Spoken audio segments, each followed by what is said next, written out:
Okay, thanks. Good morning, or pardon me, good afternoon, everyone. Just finished the weekly cabinet meeting. I wanted to provide an update for the gallery and for British Columbians. Firstly, I want to acknowledge that we're here on the territory of the Lekwungen-speaking people, the Esquimalt and Songhees First Nation. And I want to thank the vast majority of British Columbians who, over this past long weekend, managed to find some time to be with their families, managed to do so in a way that kept themselves away from their neighbors, kept themselves away from other British Columbians. It was a wonderful weekend, and we have more weekends ahead of us. But it was a celebration, it seems to me, of what we've been able to accomplish as a community. And Dr. Henry and Minister Dix will be providing an update on our modeling here in British Columbia later in the week, and I'm hopeful that when British Columbians see the progress that we have made collectively on flattening the curve, again, we have a few days to go, and Dr. Henry is overseeing that project. I believe that people have cause for genuine celebration and a pat on the back collectively and virtually, I should say, for the work that we've done together to flatten the curve. But we still have more work to do, and therefore the Cabinet today reaffirmed the state of emergency, extending it for another 2 weeks, ensuring that all British Columbians stay the course. We all focus on the task at hand, and that is protecting ourselves, protecting our families, protecting our communities from this scourge of a virus and the pandemic that is seizing the entire world. And it's always useful to remind ourselves that it's not just British Columbia, it's not just Canada, it's not just North America that is gripped by this. It is a global challenge. And therefore, when we look at all of the issues that are before us, we need to do that locally. We need to look at it provincially, and then we need to look across the country and then around the world as we come out from underneath this. I want to acknowledge the good work of public employees here in British Columbia, working with federal officials at our border crossings since we implemented our plan to ensure that every British Columbian returning to BC had a self-isolation plan. 4,700 travelers have come back. They've filled out the appropriate forms, and only 84 of those 4,700 are in quarantine, being supervised by the federal government. Our border plan is working. I'm grateful for the help we've had across the way from local communities, from the Public Health Office, of course, and also the federal government.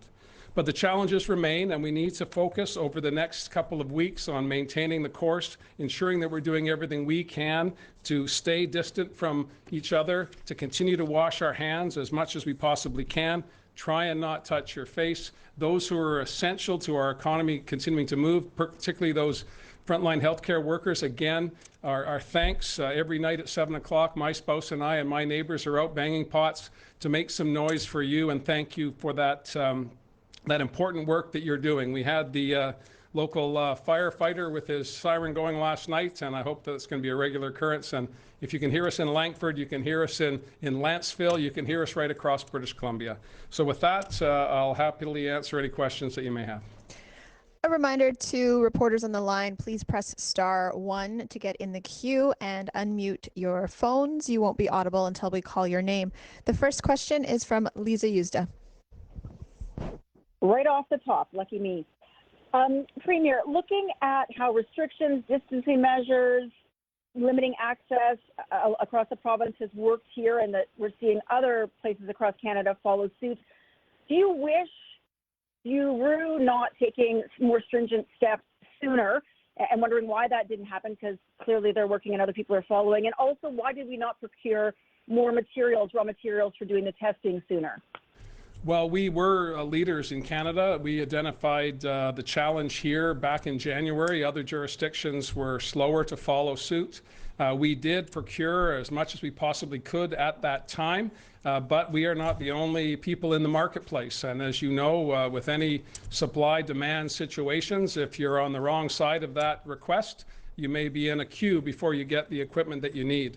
Our PPE issues were critical. They're starting to resolve themselves. I give thanks to Premier Kenney and the people of Alberta who provided us with 250,000 N95 masks out of their stockpile, and they were also generous enough to help Ontario and Quebec with not just N95s, but also with gowns and other surgical requirements.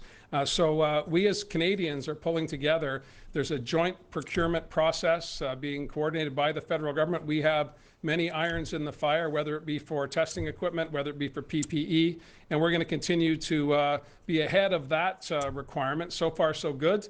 I take again my guidance from Minister Dix and his very capable team in the Ministry of Health, and we're in a pretty good place today, and I hope that continues. Our next question is from Justine Hunter. Oh, hi, Premier. Some money that was approved last month by the legislature was supposed to be for recovery plans, and I'm wondering what signals are you looking at to guide how and when we will begin to ease up on the current pandemic restrictions? Well, we're looking at a variety of issues across government.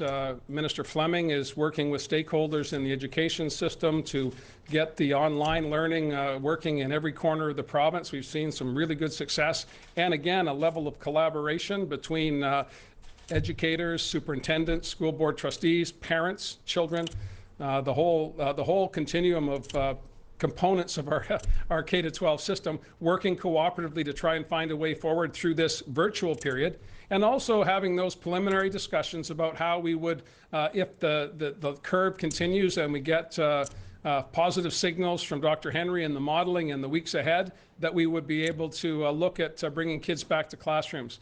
But I look at my colleagues across the country who set arbitrary dates for a return before the data was in, before the science was confirming that, and we're not going to follow that lead. We're going to look at the numbers as they emerge over the weeks ahead before we make those determinations. When it comes to other components in the economy, of course, the capacity in our acute care system is robust. That's at the cost of those elective surgeries that we very, very regrettably, Minister Dix and I and the entire government, we're frustrated that that was a step we had to take, but an important one. And I think that will be a place where we will start to look at moving more people back into our acute care system again when the evidence presents itself, so we can do that. When it comes to other elements of the economy, what we've been trying to do, Justine, is to not shut down everything. There was a lot of talk about lockdown this and lockdown that. Other jurisdictions use that language, and then they publish their exemption lists, which were sometimes pages long. What we've tried to do is make sure that we have safe workplaces, and that's having our WorkSafe minister, our WorkSafe staff, coordinating with public health officials to make sure that we can ensure that work can carry on in British Columbia, whether it be in the construction sector, whether it be in public transit, and so on. And we'll be able to start things up, I think, because of our early start to prepare for the pandemic. I think we'll be in a better position when the restart happens. But that's what part of what the Economic Recovery Task Force is talking about weekly with Minister James and Minister Mungal and I, as well as the conversations I'm having with industry leaders, sector by sector, with the environmental community, with the agriculture sector, forestry, and so on, to make sure that all of the stakeholders have an understanding of where we're going, and that when the start up begins, sometime in the not too distant future, again, when the evidence presents itself, I think we'll be in a good place. But we're planning for that and have been planning for it for a number of weeks, making sure that the lines of communication between the players, labor, industry, communities, are as robust as they can be. Our next question is from Keith Baldry. Good day, Premier. Vancouver Mayor Kennedy Stewart just wrapped up a news conference, which again he reiterated his need for $200 million or so, roughly, from the provincial government. You've got TransLink saying yesterday they need $75 million a month from both either provincial and federal governments. That's a lot of money. What's your response to a request like this? Well, certainly I'll start with the City of Vancouver. Municipalities across British Columbia are seeing a decline in their revenues to meet the services that they deliver, or to provide the services that people expect in communities right across the province. And that's a challenge that Minister Robinson has been working on, regular contact with the broader Union of BC Municipalities, the umbrella group for all municipalities in BC, regional districts and others. But she's also been going mayor by mayor, region by region, hearing people's concerns, hearing their needs, and we're developing proposals that Minister Robinson and Minister James will be talking about later in the week that will be helpful. But again, I don't dismiss Mayor Stewart's concerns, but those concerns are echoed right across the province, and we are still trying to figure out where we go as a province, where our regions need support, what we can ask from the federal government. I had a conversation again, as I do regularly, almost nightly, with Chrystia Freeland. We talked about BC Ferries, public transit, whether it be BC Transit or TransLink. These are vital components of our economy. They may well be public transportation entities. The debate about the state of BC Ferries, is it a Crown corporation or is it a private company? You'll get different answers depending on who you ask on that question. But these are critical components of our economy. We cannot continue to operate even our essential services if we don't have public transportation for our nurses, our care aides, and other providers. So whether they work in retail, in grocery, or other sectors, if we can't get them to work, we will fail. So we're working with the federal government, we're working with TransLink, with BC Transit and the partners within BC Transit to find a way forward. But I think, again, I want to caution all British Columbians, we are making this up as we go, as the problems emerge. The evidence from TransLink yesterday was graphic for the public, and we need to get our heads around that, not just governments and funders, but the traveling public as well. And we need to find those solutions by working together. I'm confident we'll be able to do that. Our next question is from Rob Buffum. Hi, Premier. I'm wondering, you expressed sort of optimism about how well we're doing as a province flattening the curve. And I know in terms of restrictions, it sounds like you're not able to weigh in specifically about dates, but in areas where there have been fewer numbers of new cases, like, for example, Vancouver Island, has there been any ongoing consideration of reducing restrictions or easing restrictions in those geographic spots? Well, that's a very good question, Rob. And we are looking not just at the province as a whole, but the health authorities, whether it be Northern Health, Interior Health, the Island, or Fraser and Coastal Health, because the circumstances within each region are different. Similarly, when you look across the country and you look across North America, circumstances are different. And some of it has to do with weather. I lived for a time in Eastern Canada, and I appreciate how people in winter months are anxious to get south. The spring break was earlier in Ontario and Quebec, which meant more people were traveling, which meant more community transmission was the result. And so we've seen some serious numbers there, particularly in Quebec, that we're not seeing in British Columbia. And that is directly attributable to having a provincial plan at the beginning put in place by Dr. Henry and her team. We followed that meticulously, and we're seeing the benefits of that program. But we're not finished yet. And Dr. Henry will be presenting more data today and detailed modeling on Friday. But the evidence is positive to this point, as you say. Slow growth on Vancouver Island, slow growth in the north, but Interior Health, Coastal Health, and Fraser Health still see an unsettling number of new cases and hospitalizations. We need to manage that, and that's the objectives that Bonnie put forward for us to follow. And it's a credit to all British Columbians who, the vast majority, overwhelming majority, polling numbers. I know media will have access to polling data. Companies are putting it out all the time. The level of support for the initiatives that we're doing here in British Columbia and in other provinces is off the charts. It's just unheard of in our society. We like to disagree as Canadians. We do it pleasantly, we do it politely, but at the end of the day, we've seen almost universal support for these initiatives, and that's the strength of our success, is the strength of people's resilience here to stick with the course, and that's what we intend to do. We may amend as regions dictate, but at this point it's a provincial-wide approach, and that's at the direction of Dr. Henry and the science behind these initiatives. Next, we have Binder Sajan. Hi, Premier. I've heard you say several times that the province has the backs of British Columbians who are in need. I spoke with a small business owner who was just starting up his business last week, who doesn't qualify for CERB because, in part, his income the previous year wasn't high enough for him to qualify. So then he doesn't qualify for the provincial program either. I'm also speaking to people who are seasonal workers who say that they don't qualify for rental support because they're a few $1,000s over the top end of that.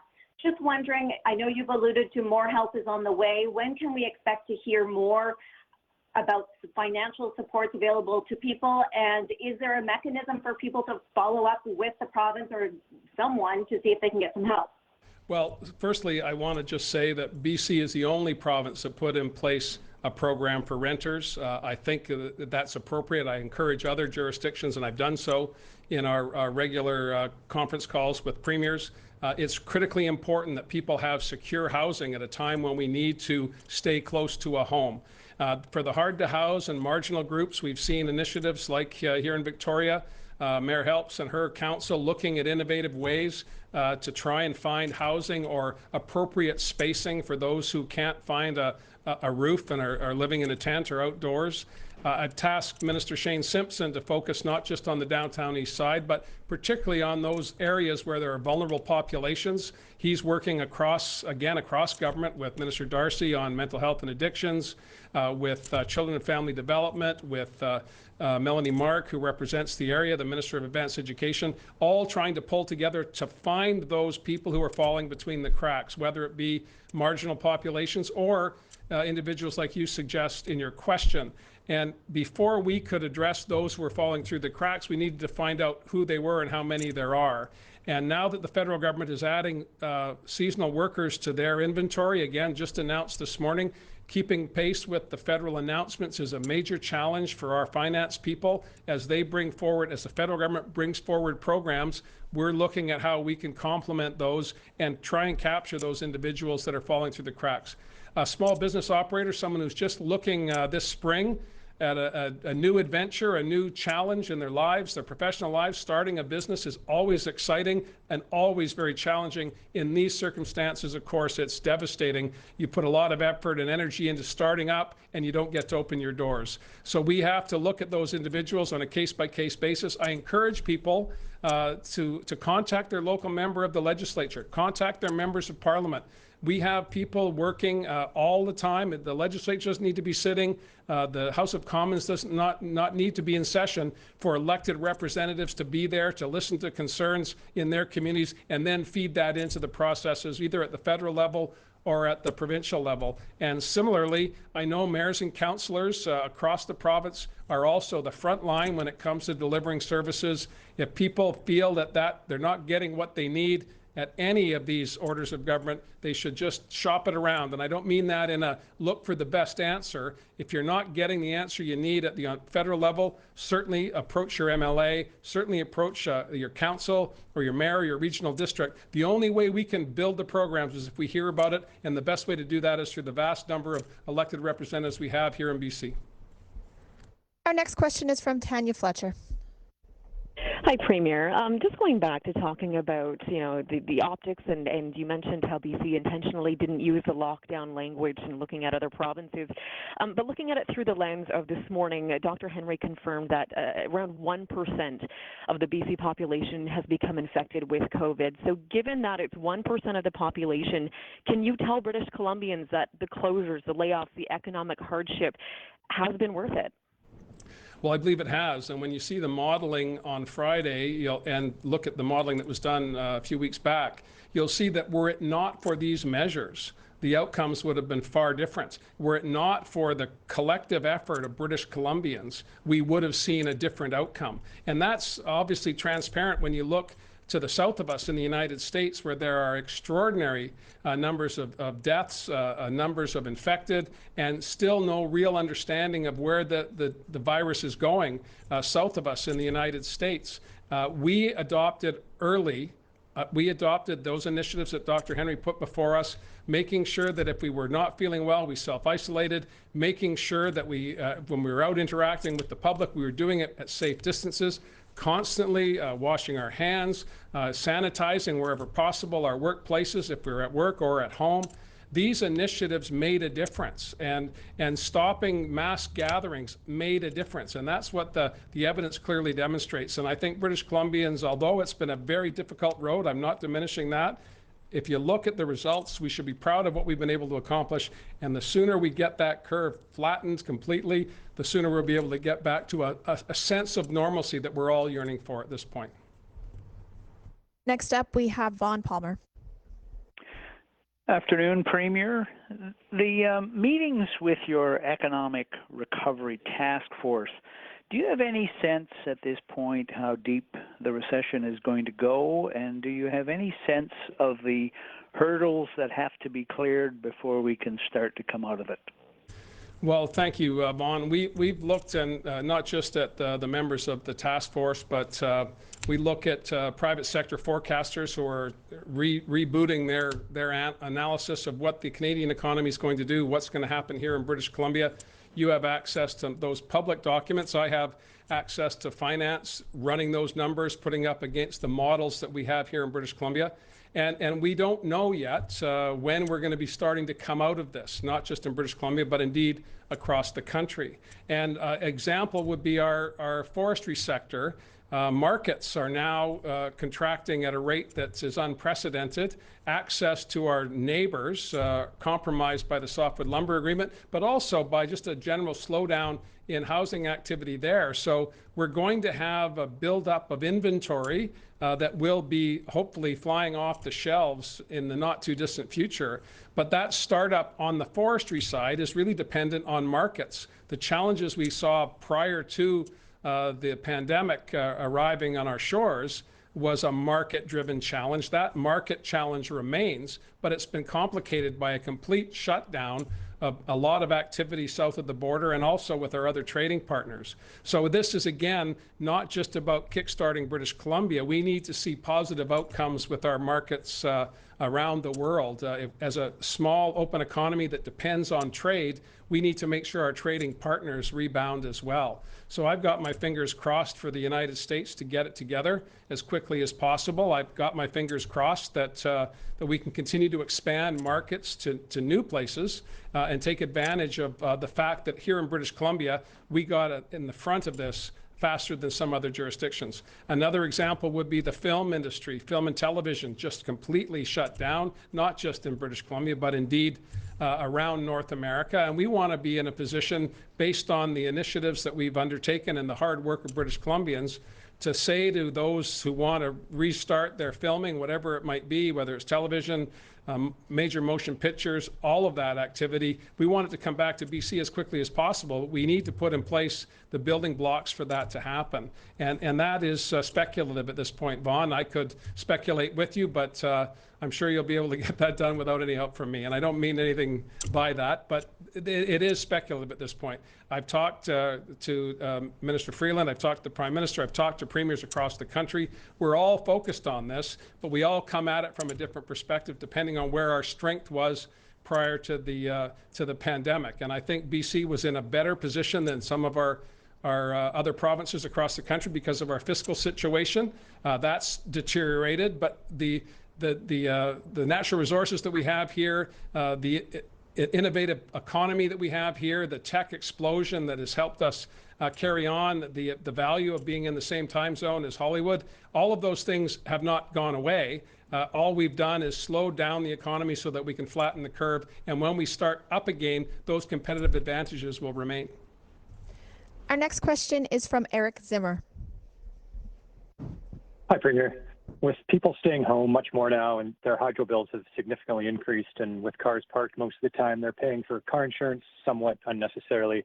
While there's relief from BC Hydro for people who are laid off, is there anything coming from the government for people who are still working from home or otherwise and seeing their monthly expenses change significantly as well?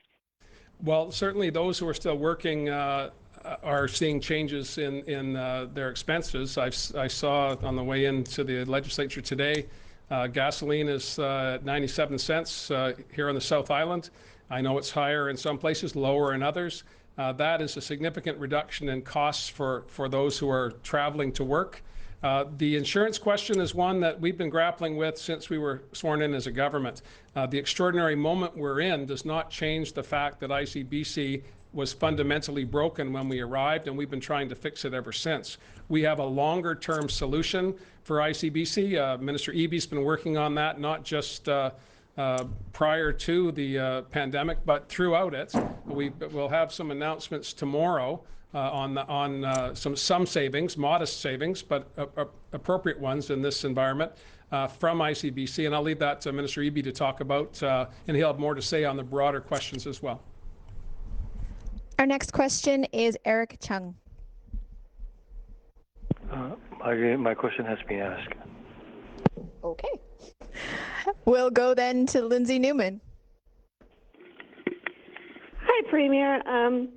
So tomorrow you guys are hosting this Showcase BC concert, and normally, like, a lot of these concerts and stuff feature stuff in like Vancouver, Victoria, but you're featuring stuff in the musicians from the north.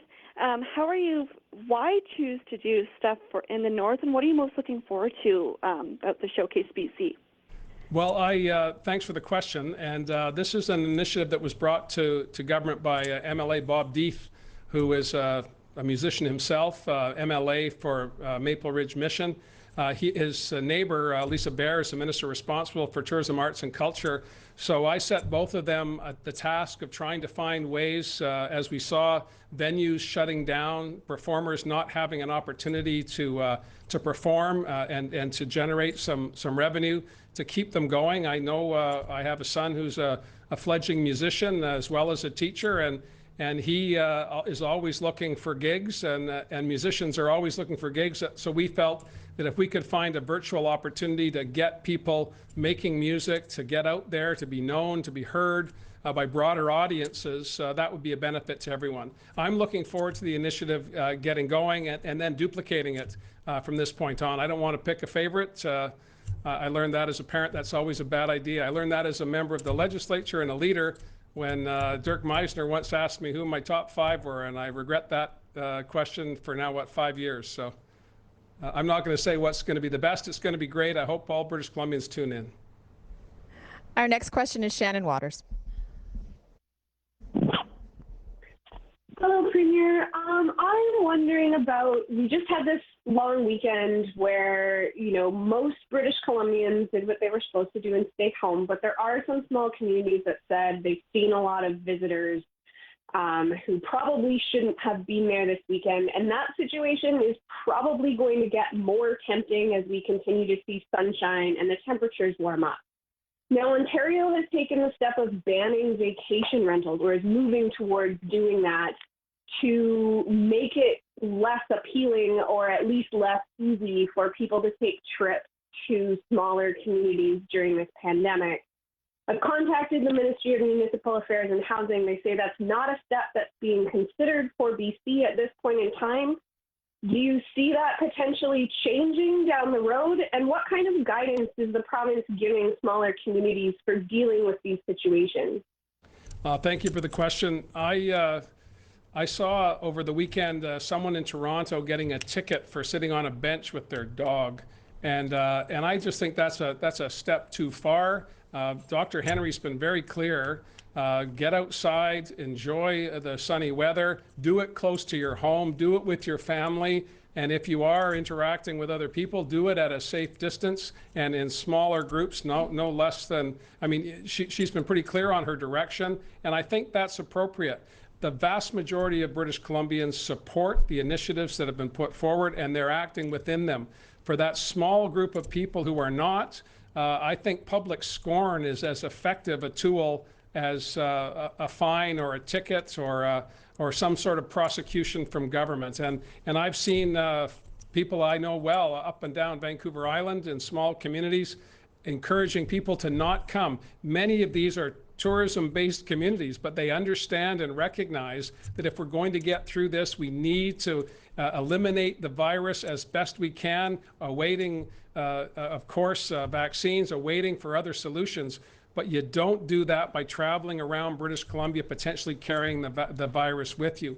Working with Premier Kenney in Alberta, Minister of Health there, and Minister Dix have been working directly, talking to the people in both provinces, saying stay in your communities. On those border communities, stay home. It is not appropriate to load up the Winnebago and put the mountain bikes on top and head to cottage country. It's just not appropriate at this time. If we need to take stronger action than the scorn of your peers, we'll do so. But I believe at this point, and I look at the data from the weekend, and the example, of course, is BC Ferries, 92% reduction in travel over the long weekend.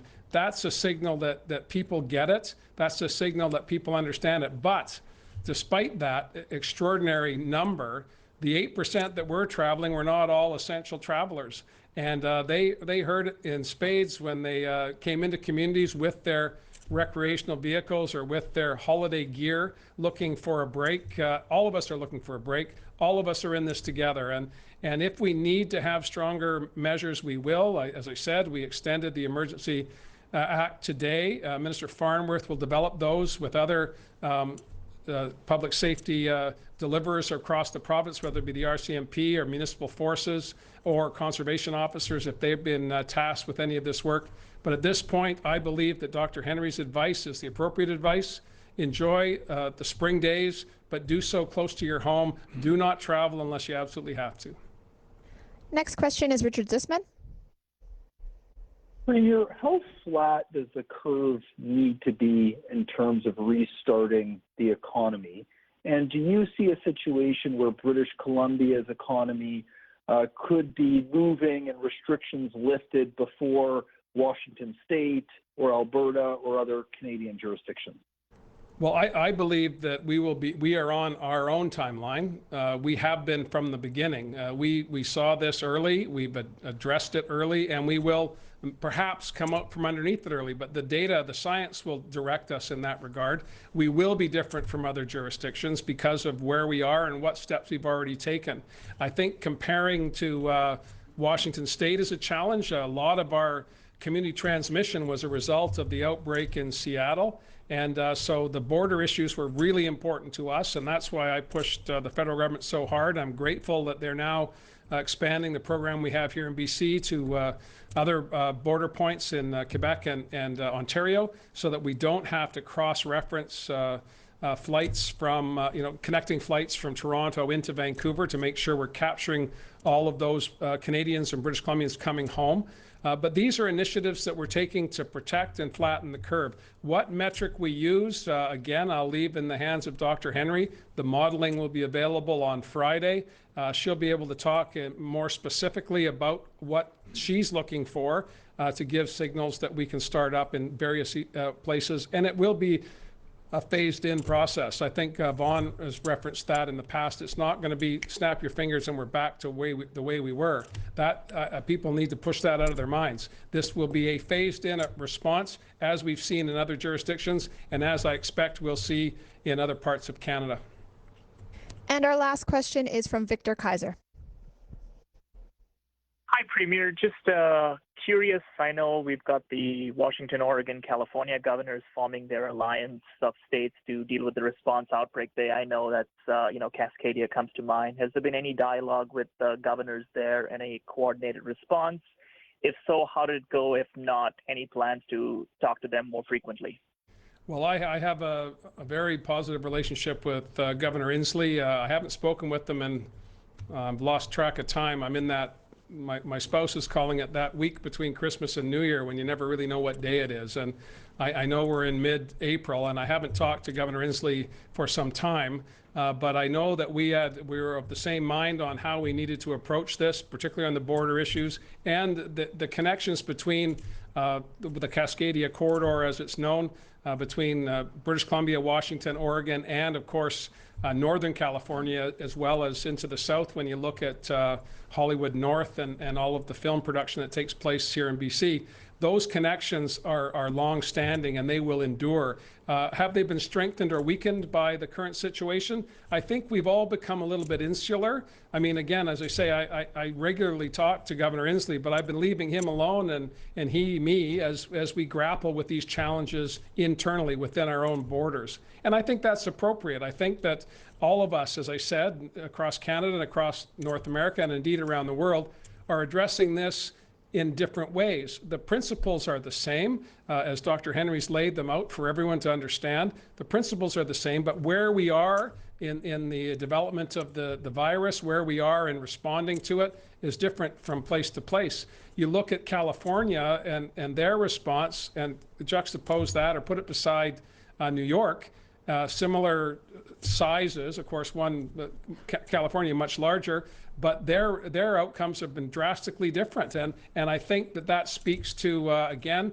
early detection in Washington State, catastrophic at the beginning because their first exposure was an outbreak in a care home. So you saw significant deaths at the front end.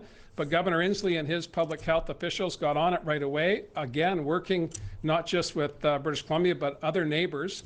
And we're seeing positive results there, to the point that Governor Inslee has dismantled a mobile facility and sent it to another jurisdiction where they can use it. So I'm confident that the relationships that we have will endure this. I don't know if it brought us any closer together. Quite the contrary. I think all of us were looking inward. And when the moment comes when we can reestablish those relationships, I'm very much looking forward to seeing Governor Inslee, Governor Brown in Oregon. I've not yet met Governor Newsom, but I look forward to that as well.